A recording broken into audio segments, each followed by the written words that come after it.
નમસ્કાર. લાસ્ટ વિડીયોમાં આપણે રાગ ભોપાલીના આવરો અવરો તથા પકડ શીખ્યા હતા. આપણે આલાપ પણ કર્યા હતા અને સ્વર માલિકા પણ શીખ્યા હતા. એ ટાઈમે મેં વચ્ચે એક વિડીયોમાં કીધું હતું કે આવા નાના નાના સ્વરોના ટુકડામાંથી, સ્વર માલિકાના ટુકડામાંથી, આવરોમાંથી, પકડમાંથી કે કોઈ બંદિશમાંથી કંઈક નવું ક્રિએટિવ મ્યુઝિક ક્રિએટ થતું હોય છે. ઘણા લોકો કરતા હોય છે પણ આપણને ખ્યાલ હોય કે કયા ટાઈમે કયું યુઝ કર્યું. આવું કંઈક નાનું મળી જાય તો એમાંથી ઘણી મલ્ટિપલ્સ પેટર્ન્સ બને.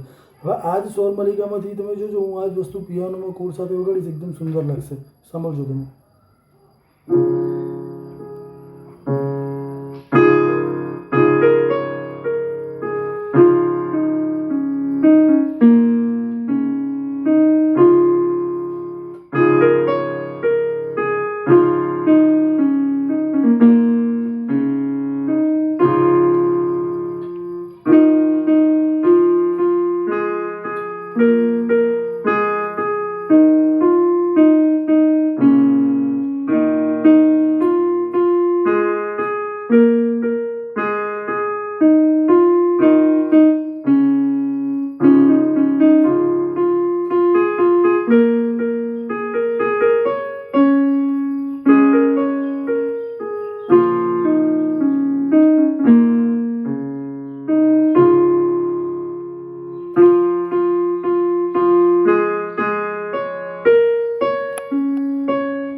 Thank you so much. સુંદર લાગ્યું ને?